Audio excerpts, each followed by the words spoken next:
आज दोपहर में नजर डालते हैं अभी तक की बड़ी खबरों पर। सबसे पहले हेडलाइंस।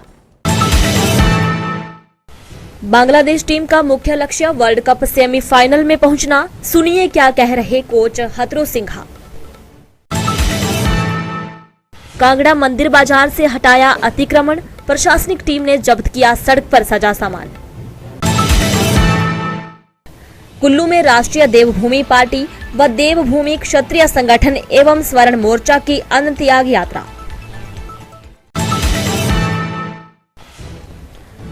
कुल्लू में कृषि विभाग को प्राकृतिक आपदा से 100 करोड़ का नुकसान, प्रभावितों को दिया जा रहा मुआवजा। कैंची मोड़ पर सुबह सवेरे लग गया जाम, 1 घंटा लेट हो गई सभी गाड़ियां। आसान तरीके से गणित के सवाल हल करने की विधियां जानें।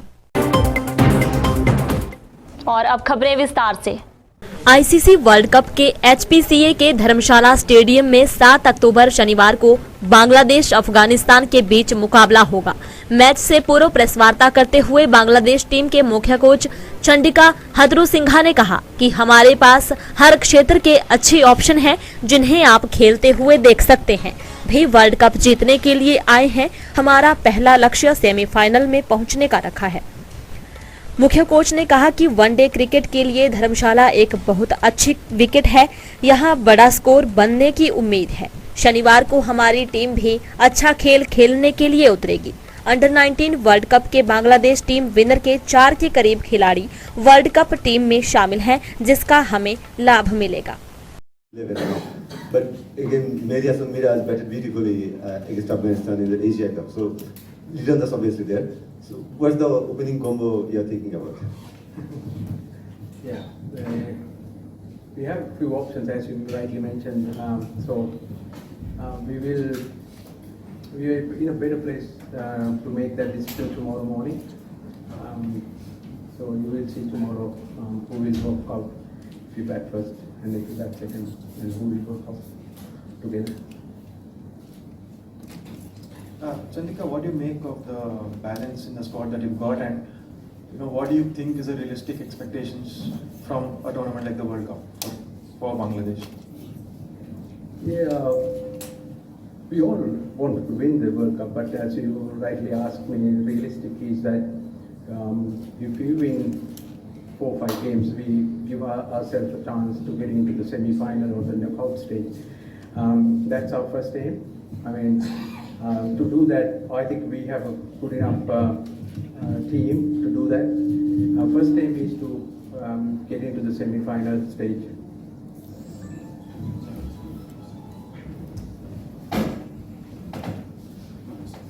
Coach, is it a bit of a relief this time while facing Farooqi, as there is no Tamim up front? Oh, that's a weird question. You're asking somebody not here, so I don't know what relief is going to be like that. Farooq is a good bowler, regardless of who faces. He's done well for Afghanistan for a couple of years now. Whoever is more there, we give him due respect. Hi coach. Coach, there are some controversy about your recent comments in an interview where you said that anyone have a big dream about World Cup, please wake up. And do you want to give any explanation of that comment? Yes, my job is to take the pressure off from the players. So Bangladesh team is still big dream. Bangladesh still have a big dream. Yeah. People can dream, people can aim, people can have goals. Whatever the word you use, it's the same thing. We're trying to get a good World Cup. Win matters. That's the main aim for me. As I just said to him, that our aim is to get into the semi-final. That can be a dream or can be aim. Doesn't matter.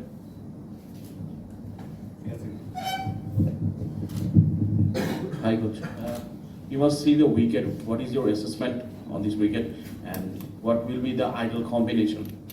The wickets look really good.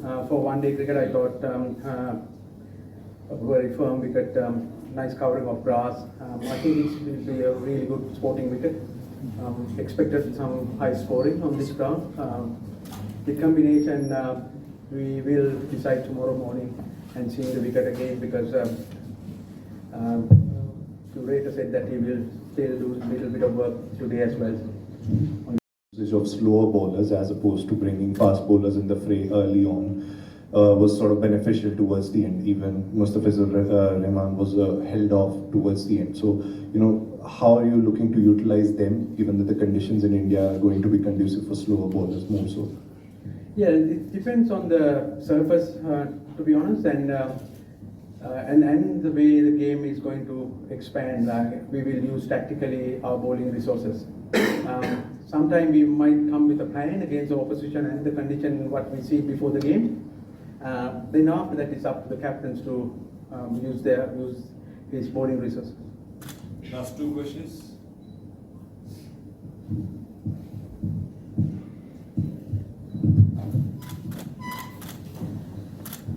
How excited they are and how excited you to see them performing in the World Cup, the biggest stage. Who's playing first World Cup?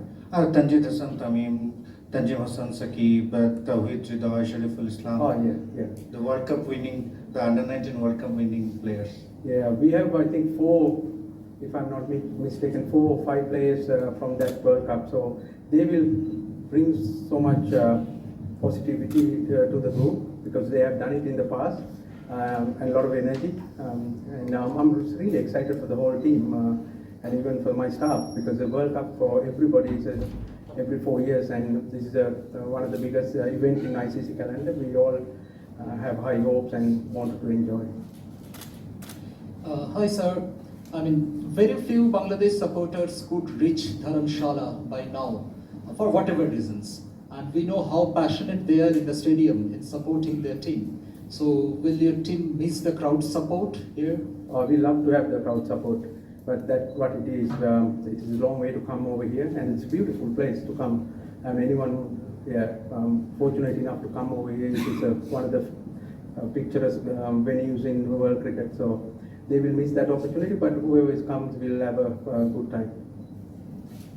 जिला ऊना के गांव बहडाला में गुरुवार देर रात हुए गोलीकांड मामले में सोसाइटी सचिव की पीजीआई चंडीगढ़ में मौत की सूचना मिलने के बाद बहडाला गांव में माहौल तनावपूर्ण हो गया। गुस्साए लोगों ने आरोपी के होटल में बने बांस के हटों को आग के हवाले कर दिया, जिस पर पुलिस ने तत्काल दमकल विभाग को मामले की सूचना दी और आग पर काबू पाया। मामले की गंभीरता को देखते हुए एसपी ऊना अरजित सेन ठाकुर ने खुद मौका पर पहुंचकर कमान संभाली और पुलिस बल की तैनाती की। पुलिस ने गोलीकांड के मामले में धारा 302 के तहत मामला दर्ज करते हुए प्रमोद सिंह और उसके 2 बेटों विनय और सुशील को नामजद किया है। पुलिस ने हत्याकांड के आरोपी बाप बेटों को हिरासत में लेकर आगामी जांच शुरू कर दी है। पिछले कल देर रात हमको इन्फॉर्मेशन मिली पुलिस कंट्रोल रूम के माध्यम से कि बडाला गांव स्थित आरआर होटल के पास एक गोली चलने की वारदात हुई है। मौके पे पुलिस गई और वहां पे एक इंजर्ड जिनका नाम प्रमोद उम्र 58 इयर्स जो है उनको गोली लगने का इंसिडेंट हुआ था। वो हॉस्पिटल के लिए रेफ़र किए गए थे। रीजनल हॉस्पिटल ऊना से उनको फर्दर पीजीआई के लिए रेफ़र किया गया था। अनफॉर्चुनेटली उनके रास्ते में मृत्यु हो गई और इसके चलते हमने धारा 302 के तहत थाना सदर में एफआईआर रजिस्टर की थी। इस एफआईआर में 3 लोग नामजद हैं जिनका नाम प्रमोद, विनय और सुनील है। ये तीनों ही जो है पुलिस की हिरासत में हैं और इस पे फर्दर अब कार्रवाई जो है वो पुलिस कर रही है। सर देर रात जो है वो बडाला में माहौल भी काफ़ी तनावपूर्ण रहा, किस तरह की स्थितियाँ थी और पुलिस ने किस तरह से उसको जो है कंट्रोल किया? जाहिर सी बात है जी, पिछले कल जब भी इतना बड़ा वारदात वहाँ हुआ, ये जो घटना है ये इसके पीछे किसी ज़मीनी विवाद का रोल पाया जा रहा है। इन दोनों पार्टीज़ के बीच में काफ़ी सिविल केसेस जो हैं, सिविल डिस्प्यूट्स चले हुए थे, ऐसी हमको इन्फॉर्मेशन है जिसको अभी हम देख रहे हैं कि ये किस तरह के कितने तरह के सिविल नेचर के जो केसेस हैं इन पे चल रहे थे आपस में। काफ़ी तनावपूर्ण माहौल ज़रूर था, लोग काफ़ी इकट्ठे थे और रोष प्रकट कर रहे थे। हमने खुद जाके इनके परिवारजनों से भी बात की और अन्य लोगों से भी बात की और आश्वासन दिया कि हम पूरी तरह से निष्पक्ष ढंग से और अच्छे तरीके से जो है इसकी तफ्तीश करेंगे और जो भी इसमें एक्यूज़ होगा उसको हम डिटेन करके जो है फर्दर कार्रवाई करेंगे। हमने 2 हथियार भी जो हैं वो जब्त किए हैं, उनमें से एक छोटी पिस्टल है और एक राइफ़ल है। और इस पे जो फर्दर लीगल एक्शन होगा वो हम पूरे एज पर लॉ करेंगे। सर, जो आरोपियों का होटल है वहाँ पर भी आग देने की घटना जो है वो हुई है? जी, वहाँ पे हम पिछले कल जो आर होटल जो मैंने बताया वहाँ पे कुछ मिसक्रिएंट्स की इन्फॉर्मेशन आई थी हमको कि आग लगाने की वहाँ पे कोशिश की गई थी। उसमें कुछ टेंट जो हैं वहाँ पे जलने की इन्फॉर्मेशन है, पर फायर ब्रिगेड और पुलिस के जवान जो वहाँ मौके पे मौजूद थे उन्होंने उसको इमीडिएटली बुझाया और किसी भी तरह का नुकसान होने से रोका है। मुझे आपके माध्यम से ये अपील है कि सभी दर्शकों से कि आप कृपया संयम बना के रखें और पुलिस को अपना काम करने दें। हम ज़रूर इसको जो इसके कंक्लूजन है। स्थानीय प्रशासन द्वारा शुक्रवार को कांगड़ा के बाजारों में दुकानदारों द्वारा किए गए अतिक्रमण को हटाने का अभियान तहसीलदार मोहित रतन के नेतृत्व में किया गया। मंदिर बाजार से शुरू हुए इस अभियान में दर्जनों लोगों का सामान स्थानीय प्रशासन द्वारा जब्त किया गया। तहसीलदार मोहित रतन ने बताया कि तमाम दुकानदारों को पहले ही सूचित किया गया था कि आज बाजार से अतिक्रमण हटाया जाएगा तथा किसी भी तरह से किसी को राहत नहीं दी जाएगी। करते रहेंगे, जब इसकी जरूरत होगी तब तक करते रहेंगे। हमारे पास कंप्लेंट्स बहुत आ रही थी इसको लेके, इसलिए ये एसडीएम साहब ने स्पेशल कमेटी बनाई है इसके लिए, एसडीएम कांगड़ा ने, और उसी के तहत हम बाय ऑर्डर काम कर रहे हैं। ग्राउंड पर पहुंचे, इससे कोई पक्षपात नहीं हुआ है, किसी एक को छोड़ दिया बाकियों को, ऐसा कुछ नहीं हुआ है। हमने जो जायज़ था हमने सबको पहले 2 दिन हमने पूर्ण रूप से इनको कहा था, बाकायदा हमने माइक से अनाउंसमेंट्स की थी 2 दिन पूरे कि ये अतिक्रमण को हटाया जाए, उसके बाद ड्राइव की जाएगी स्पेशल, और उसी के तहत हमने ये किया। उसके बावजूद भी कोई नहीं उठ रहा है तो उसके लिए आज हमने सख्त कार्रवाई की। 2 दिन के नोटिस जो हमने वाया अनाउंसमेंट दिया था वो हम सबको दे चुके हैं, तो वही एक नोटिस का पर्पज़ था कि सबको पता लग जाए, इसके बाद ही हम ये कार्रवाई। सर, कितने आदमी के चालान किए आपने? चलान में मैंने नंबर नहीं रखा है हमने, लेकिन बहुत लोगों के किए हैं, जो भी हमारे साथ जो लीगल पेरिफेरी में नहीं आ रहा था उन सबके हुए हैं चलान। सर, कुछ दुकानदार आपकी इस कार्रवाई से नहीं, ये टोटली फॉल्स है। जिसके पास लाइसेंस है और वो वेंडिंग जोन में बैठा है हमने उसको नहीं छेड़ा है, जिसके पास लाइसेंस नहीं है चाहे वो वेंडिंग जोन में है या नहीं उसको हमने उठा दिया है वहाँ से। राष्ट्रीय देवभूमि पार्टी व देवभूमि क्षत्रिय संगठन एवं स्वर्ण मोर्चा ने 100 दिन का संकल्प लिए अन्न त्याग यात्रा कुल्लू में निकाली।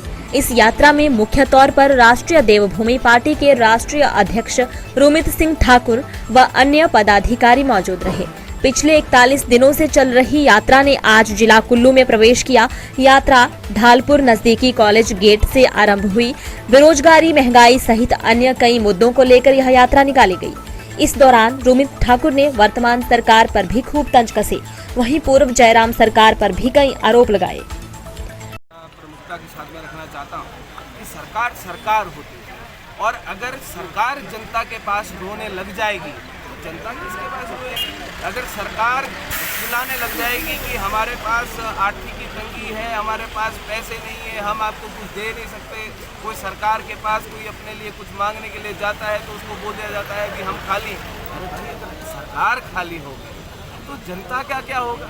जनता किसके पास जाएगी? चुनाव आने से पहले तो बड़े बड़े वायदे करते हैं कि किसी को 1500 रुपया देंगे, युवाओं को नौकरियां देंगे, और इस प्रदेश की जो बदहाली है, बेरोजगारी है, महंगाई है, उसको ख़त्म करेंगे। और ये जो फ्री की योजनाओं का जो इन्होंने एक प्रचलन इस देश में चलाया है राजनीतिक दलों ने, भाई साहब, ये देश को आगे बढ़ाने और देश को मजबूत करने के लिए नीतियाँ योजनाएं नहीं, इस देश को बर्बाद करने के लिए नीतियाँ योजनाएं हैं। इन भाजपा कांग्रेस वालों को सिर्फ वोट चाहिए। अगर किसी की बर्बादी होती है, किसी वर्ग की बर्बादी होती है, प्रदेश डूबता है तो डूब जाए, सरकार हमारी बननी चाहिए। तो ये जो सरकार के जो 9 महीने हैं, अब पहले तो जो पूर्व के मुख्यमंत्री थे साहब, तो इस प्रदेश में एक सड़कों वाले मुख्यमंत्री आए, एक पानी वाले मुख्यमंत्री आए, एक विकास पुरुष आए, एक हवा वाले मुख्यमंत्री आए। तो अब नए मुख्यमंत्री का जन्म हो चुका है, तो पहले हवा वाले मुख्यमंत्री थे, अब रोने वाले मुख्यमंत्री। महिला कृषि विभाग कुल्लू को जिला में आपदा में 100 करोड़ के तकरीबन नुकसान हुआ है। कृषि उपनिदेशक पंजबीर सिंह ठाकुर ने बताया कि प्रारंभिक चरण में प्रभावित इलाकों का दौरा करने के बाद SDRF के तहत 15 लाख रुपए वितरित कर दिए गए हैं। इसमें 77.80 लाख लैंडस्लाइड और 15.32 लाख फसल का नुकसान हुआ है। 250 किसानों ने क्लेम किया है, उनको मुआवजा दे दिया गया है। बाकी फील्ड से जैसे रिपोर्ट आ रही है, प्रभावितों को मुआवजा दिया जा रहा है। सरकार द्वारा हमें जो राशि आवंटित की थी, जो हमारी हिमाचल सरकार ने हमें, उसमें 15 लाख रुपए मिले थे कुल्लू जिला को, वो हमने आवंटित कर दिए हैं किसानों को, जिसमें 250 फार्मर जो है लाभान्वित हो चुके हैं। जहाँ तक केंद्रीय राशि जो है हिमाचल सरकार के द्वारा हमें 30 लाख रुपए जो हमें आवंटित किए हैं, उसमें से हमने अभी तक जो है तकरीबन 15 लाख हम और इसमें खर्च चुके हैं, जिसमें 300 फार्मर्स के करीब इसमें लाभान्वित हुए हैं, जो अभी प्रोसेस में है। जहाँ तक पूरा आवंटन का मामला है, इसमें हमें 50 लाख रुपए और आवंटित हो रहे हैं।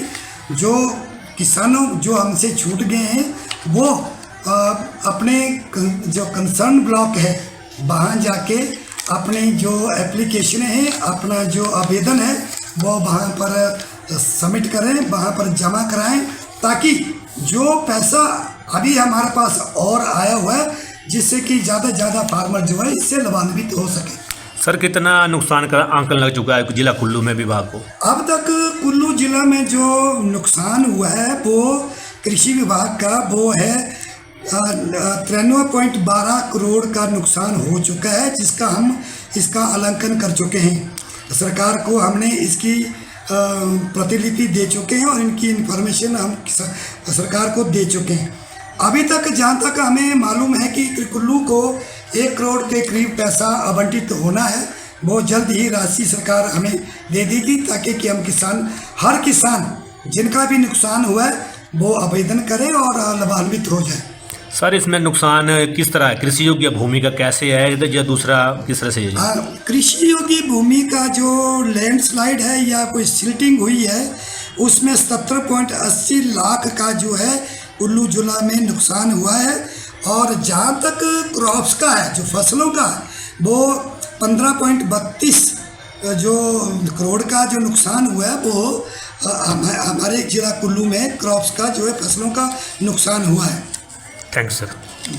कुल्लू में 5 दिवसीय सेवारत गणित स्नातक अध्यापकों के लिए समग्र शिक्षा हिमाचल प्रदेश डाइट कुल्लू द्वारा कार्यशाला का आयोजन किया जा रहा है। इसमें कार्यशाला के चौथे दिन विभिन्न गणितीय आकृतियों, गणितीय सूत्रों, गणितीय सिद्धांतों व गणित का दैनिक जीवन में महत्व के बारे में स्रोत व्यक्ति जय सिंह, रोशन लाल, मनोहर लाल, रमेश भारती द्वारा विभिन्न गतिविधियां करवाई। वर्कशॉप का चौथा दिन है।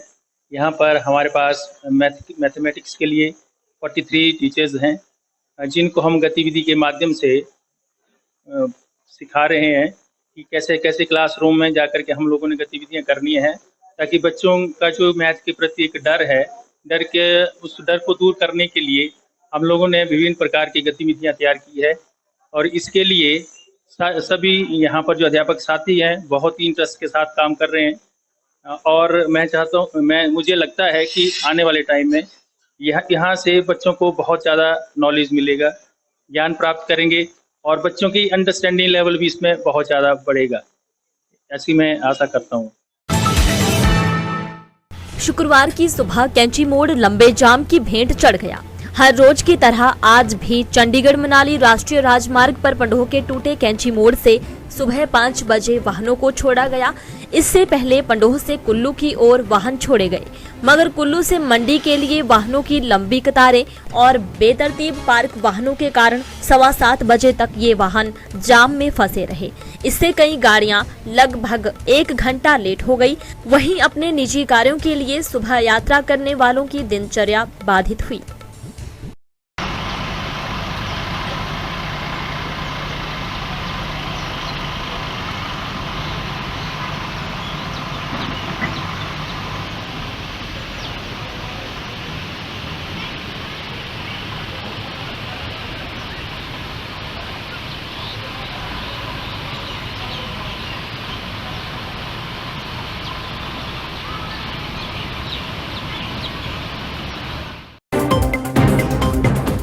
आज दोपहर में अभी तक के लिए इतना ही। देखते रहिए दिव्य हिमाचल टीवी।